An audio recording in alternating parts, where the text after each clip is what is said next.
at 7:30 on Thursday. And yes, we're going to actually have an important game on Thursday. It's been a hot second since we've had that.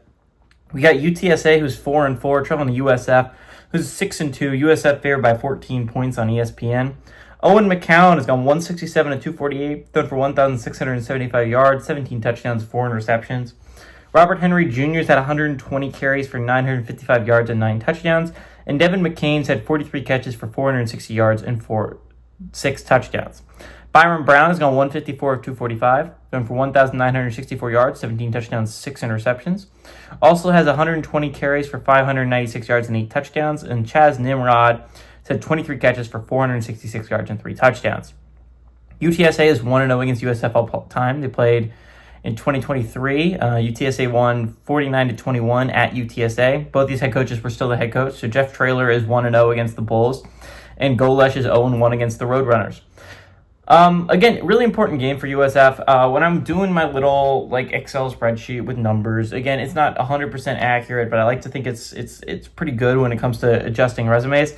We're sitting about 9 group of 6 teams that don't have a negative resume. For what that means is my adjusted wins is higher than my adjusted losses. We're sitting about, I think it's about 8 teams, right?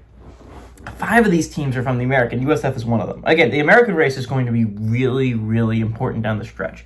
And I think we've all come to the assumption, basically, that whoever wins the American is likely going to be the team in the playoffs, right? But my most recent thing, that's not the case. Now, I know for the college football playoffs, they have Memphis as that 12 seed as of right now. But I don't know if that holds. Right now, I'm looking at resumes. I think James Madison has the best resume of any group of 6 teams. They only have 1 loss, and that loss is on the road to a Louisville squad that looks like they should be a college football playoff team. They have not lost a conference game yet. So I think if James Madison wins out, that is a team that is likely going to be repping the group of 6 for the college football playoffs. Now, again, this is not all said and done. James Madison could lose that game, and the whole thing flips on its head, right? Now they have 10 adjusted wins. If they lose to Marshall this week, it goes from 10 to 2, right? So it's again, it could slip on a dime. USF is in a really interesting spot where, again, they're gonna need to beat Memphis. They're gonna need to go take that next step, right? They need to actually get a big win. UTSA isn't the biggest win on planet Earth, but this is a team that's coming off an upset over Tulane, right? So again, it's a really big game for both squads. UTSA would love to get this win because it would put them 1 win away from bowl contention. And while this season hasn't been just this roaring success for the Roadrunners, it would be nice to get a back-to-back really impressive wins over Tulane and USF. USF can't take a loss here, right? They already have 2 losses.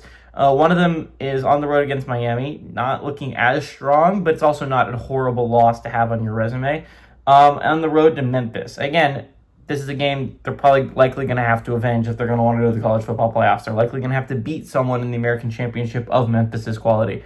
They have a big road game next week. They passed their first test in the conference against North Texas. They failed their second against Memphis. The big question is, can they beat Navy? And that'll be a really interesting one. I think USF is a team that should cruise through this matchup against UTSA. I think UTSA had a big game last weekend. I don't see them getting it up for 2 weekends in a row. Give me the Bulls to win. I like the Bulls to cover tonight.